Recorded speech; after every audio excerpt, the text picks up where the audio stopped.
Hello दोस्तों, आज के इस वीडियो में हम बात करने वाले हैं कि अगर हम CBWD के लिए हम टारगेट कर रहे हैं तो हमारा स्ट्रैटेजी क्या होगा।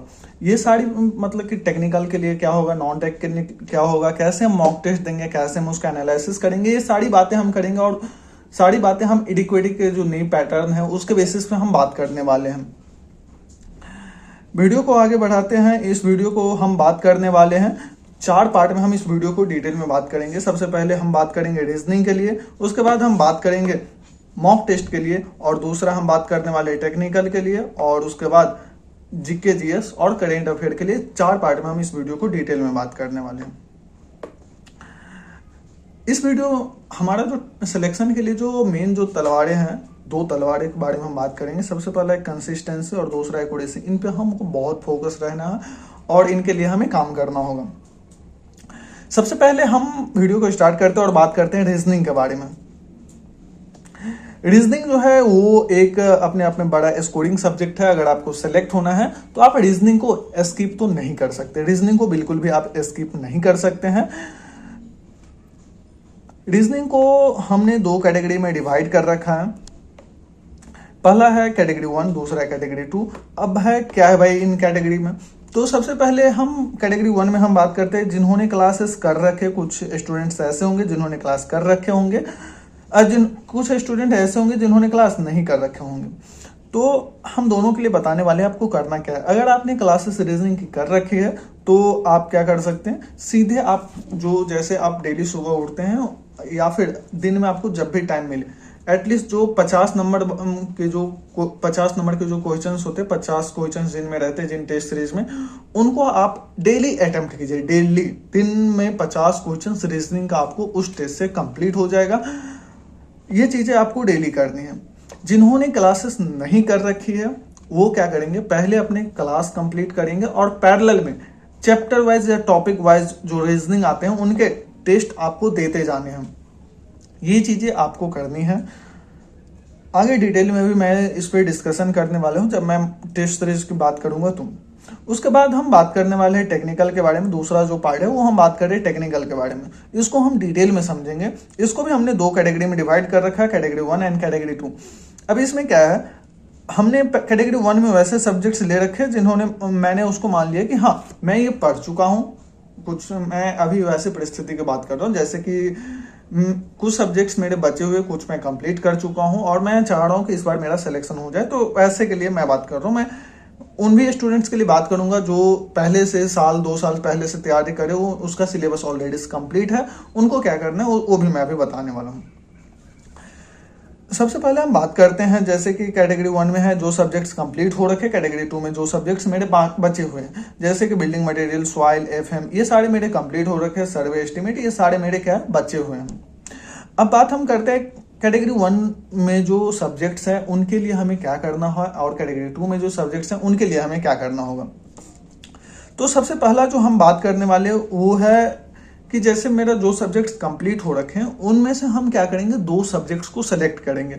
अब 2 कौन से सब्जेक्ट्स होंगे, मैंने यहाँ पे बीएमसीटी और आरसीसी ले रखा है। मैं अपने पर्सपेक्टिव से ले रखा हूँ, आप अपने पर्सपेक्टिव से सेलेक्ट करेंगे। इसमें हम वैसे सब्जेक्ट्स को सेलेक्ट करेंगे जो एक हमारे लिए क्या हो, इजी हो, और दूसरा क्या हो हमारे लिए जो कुछ लेंदी सब्जेक्ट्स जो होते हैं जैसे लगता है हमें पढ़ना कठिन लगता होगा, वैसे सब्जेक्ट्स को हम रखेंगे। इससे फायदा हमें क्या होगा, फायदा हमें ये होगा कि जैसे लेंदी सब्जेक्ट्स पढ़ के अगर हम एग्जॉस्ट हो जाते हैं तो जो हमें पसंद है इजी सब्जेक्ट्स हैं उसके बावजूद भी हम उस सब्जेक्ट को कैरी ऑन कर सकते हैं। तो ऐसे करके हम क्या करेंगे, सब्जेक्ट का सिलेक्शन करेंगे। अब ये 1/3 क्या है, हम क्या करेंगे एक दिन में, जैसे कि एग्जाम्पल के लिए मैं बता रहा हूँ, इसमें मान लेते बीएमसी में एग्जाम्पल के लिए 9 चैप्टर है। 9 चैप्टर में से हम क्या करेंगे, 3 चैप्टर को हम क्या करेंगे, डिवाइड कर देंगे कि 3 चैप्टर एक दिन में, 3 चैप्टर एक दिन में, 3 चैप्टर एक दिन में। क्योंकि ये ऑलरेडी से कंप्लीट है, हमें सिर्फ रिवाइज करना है। तो हम क्या करेंगे, 3 चैप्टर को एक दिन में रिवाइज करेंगे। सेम आरसीसी का हम क्या करेंगे, 1/3 दोनों सब्जेक्ट्स में से हम क्या कर लेंगे, कंप्लीट कर लेंगे। उसके बाद हमें क्या करना है, ये जो है अगर हम देखें तो ये 2 सब्जेक्ट हमारा 1/3 अगर हम कंप्लीट करते हैं तो 3 दिन में ये जो 2 सब्जेक्ट है वो हमारे कंप्लीट हो जाएंगे। और उसके बाद हमें क्या करना है, साथ ही साथ अगर आप रिवीजन करें तो साथ ही साथ हमें क्या करना है, जो डीवीसी जेई के जो क्वेश्चंस पेपर है, जो कि अभी हाल ही में एग्जाम हुए हैं, मार्च में इसका एग्जाम हुआ था। अब ये डीवीसी जेई मैं क्यों बोल रहा हूँ, क्योंकि डीवीसी जेई का जो एग्जाम है वो इडिक्विटी ने करवाया था, और कहीं ना कहीं ये जो है हो सकता है हमें फायदा दे दे एसएससी जेई के पेपर में। तो इसलिए मैं बोल रहा हूँ डीवीसी जेई का आप क्वेश्चन प्रैक्टिस में लेंगे, और अगर आपके पास ये अवेलेबल नहीं है तो मैं टेलीग्राम पे अवेलेबल करवा दूंगा। टेलीग्राम @JEAIR16 है, इस पे आप मैसेज करेंगे, मैं वहां पे आपको अवेलेबल करवा दूंगा। अब बात आती है हमारी कैटेगरी 2 के लिए, यानी जो सब्जेक्ट्स हमारे बचे हुए हैं उनके लिए हम क्या करें भाई। उनके लिए आपको सिंपल सा काम करना है। पहला कि आपको कोई एक सब्जेक्ट उठानी है जो आपको लगता है कि हम इजिली कर सकते हैं, चाहे अगर आपको लगता है कोई भी नहीं तो आप कोई एक रैंडम सब्जेक्ट उठाइए। उसको आपको क्या करना है, पहला तो लेक्चर देखना है, एक काम ये है लेक्चर देखना, दूसरा है नोट्स टेकिंग, और तीसरा क्वेश्चन प्रैक्टिस। आप कुछ बच्चे बोलेंगे नोट्स तो बनाने नहीं थे, हाँ नोट्स नहीं बनाने, बट आप बातों को पूरी समझो। लेक्चर देखने आपको बगल में जो, जैसे आप रेफरेंस के ले सकते हैं सिविल बूस्टर। सिविल बूस्टर में डिटेल में सारी चीजें दी हुई है और शॉर्ट में भी है, मतलब डिटेल प्लस शॉर्ट है वो। आप क्या करेंगे, लेक्चर देखेंगे, बगल में सिविल बूस्टर रखेंगे, साथ में आप 4 पेज लेकर के बैठेंगे कि लेक्चर देखते हुए सिविल बूस्टर में आप मार्क करते चलेंगे कि ये चीजें इसमें अवेलेबल है, और जो चीजें इंपोर्टेंट है और बूस्टर में अवेलेबल नहीं है उसको हम क्या करेंगे, एक पेज में अलग से हम क्या करेंगे, उसको नोट डाउन करते चलेंगे। अगली बार उससे हमें फायदा क्या होगा, जब भी हम रिवीजन करेंगे सिर्फ सिविल बूस्टर, और इससे हमारा क्या हो जाएगा रिवीजन, इस 4 पेज से हमारा क्या हो जाएगा, रिवीजन हो जाएगा। उसके बाद बात आती है क्वेश्चन प्रैक्टिस के लिए। तो क्वेश्चन प्रैक्टिस के लिए हम प्रीफर कर सकते हैं PYQ को और यूथ को। अगर आप ज्यादा क्वेश्चन प्रैक्टिस करना चाहते हैं तो आप PYQ और यूथ को क्या कर सकते हैं, प्रीफर कर सकते हैं।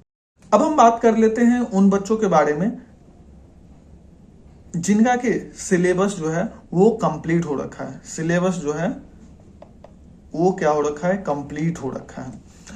तो उनको क्या करना होगा, जिनका सिलेबस जो है वो कंप्लीट हो रखा है वो क्या करेंगे, यहाँ पर मैंने 2 सब्जेक्ट बताए, वो क्या करेंगे, और क्योंकि उसका सिलेबस ऑलरेडी कंप्लीट हो रखा है तो वो क्या करेंगे, 3 सब्जेक्ट को लेंगे और सेम 1/3 3 दिन में ये क्या होगा, कंप्लीट होगा।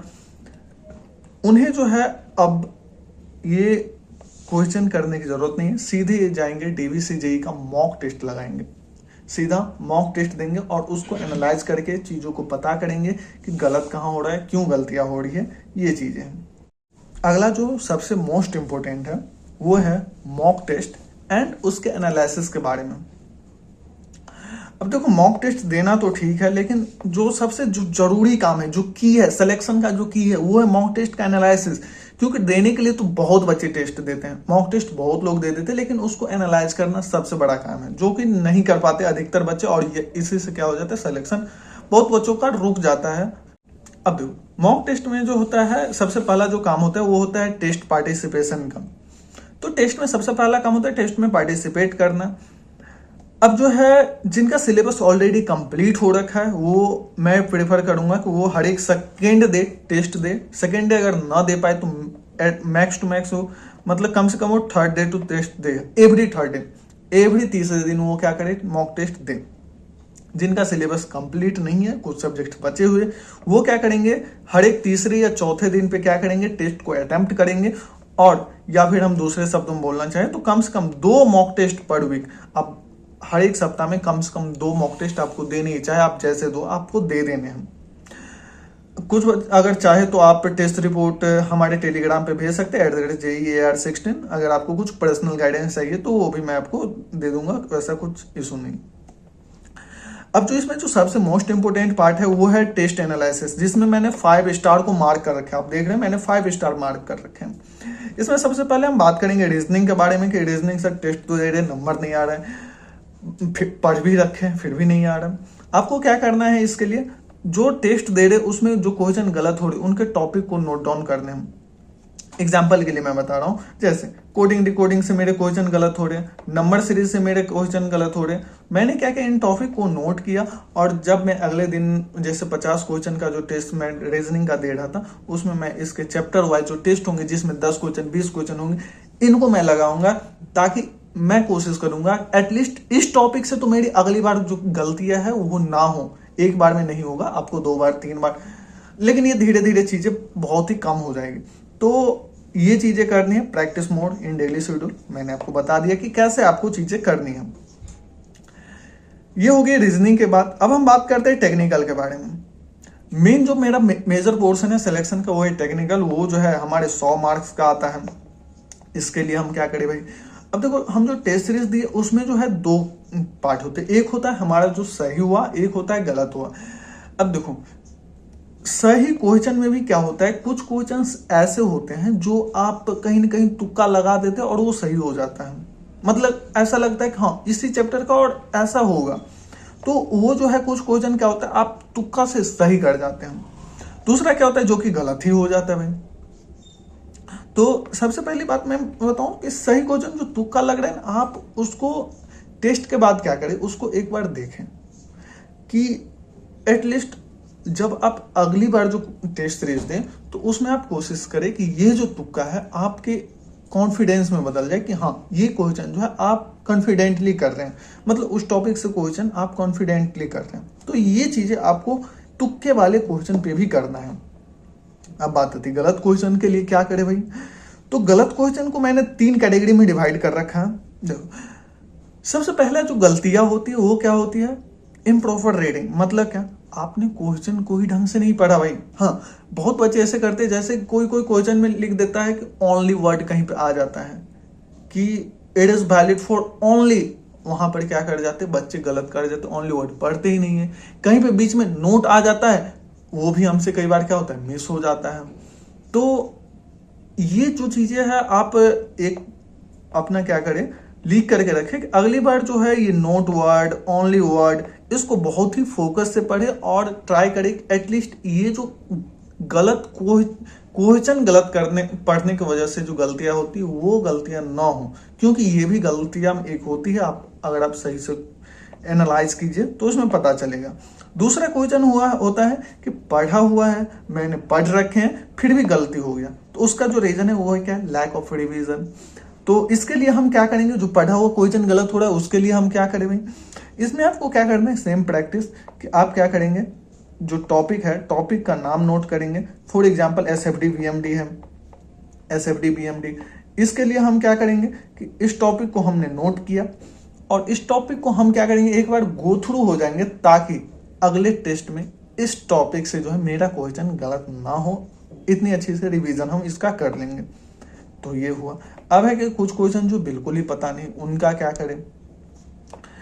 जो क्वेश्चन बिल्कुल ही पता ना हो उनके लिए हमें ज्यादा हैप्टिक नहीं होना है कि गलत हो गया, हमें बिल्कुल भी नहीं पता था। तो आप ट्राई कीजिए कि वैसे क्वेश्चन को पहले तो ना अटेम्प्ट करें, और अटेम्प्ट कर रहे वैसे क्वेश्चन कि हाँ इस पता चल रहा है कि इस टॉपिक का है, बट वो जो है क्वेश्चन हमें पता नहीं है। आप क्या कर सकते हैं, आप इसके लिए उस टॉपिक में आप एड ऑन कर सकते हैं चीजें। अगर आपको लगता है हाँ रिलेवेंट है कि मैंने पढ़ रखा है, बस थोड़ा सा इसमें ये 2 लाइन मैंने छोड़ रखे थे। तो जैसे कि मैं एग्जांपल के लिए बताऊं, compass, prismatic compass, surveyor compass, इसमें जैसे पिवोट वगैरह होते हैं, तो एलिडेड वगैरह होते हैं जैसे प्लेन टेबल सर्वे में। तो ये जो कुछ वर्ड्स होते हैं बहुत लोगों को पता नहीं होता है। तो जैसे कंपास सर्वे में जो पिवोट पॉइंट होते हैं, तो ग्रेजुएटेड रिंग वगैरह होते हैं, तो इन चीजों को कोई बार कहता है दिमाग से उतर जाता है, तो इन चीजों को आप अगली बार नोट डाउन कर सकते हैं अपने शॉर्ट नोट्स में, ये चीजें आप कंप्लीट कर सकते हैं। अब अगला जो हम बात कर रहे हैं सबसे जो जरूरी है, जो कि बहुत लोग बोल रहे थे कि सर जीएस के बारे में आप डिस्कशन कर दीजिए, तो मैं बता रहा हूँ। देखो जीएस को मैंने 3 पार्ट में बता रखा है। जो पहला जो है वो है साइंस, दूसरा है सोशल साइंस और तीसरा है करेंट अफेयर। अब देखो साइंस में जो है फिजिक्स, केमिस्ट्री, बायोलॉजी 3 पार्ट है। हो सकता है किसी को कोई इजी लग रहा हो, किसी को कोई इजी लग रहा हो, लेकिन मैं एक जनरल चीजें बता रहा हूँ। फिजिक्स जो है, फिजिक्स आप कॉन्सेप्ट है, फिजिक्स आप यूजुअली पढ़ सकते हैं, तो ट्राई कीजिए कि आप फिजिक्स पढ़ लें।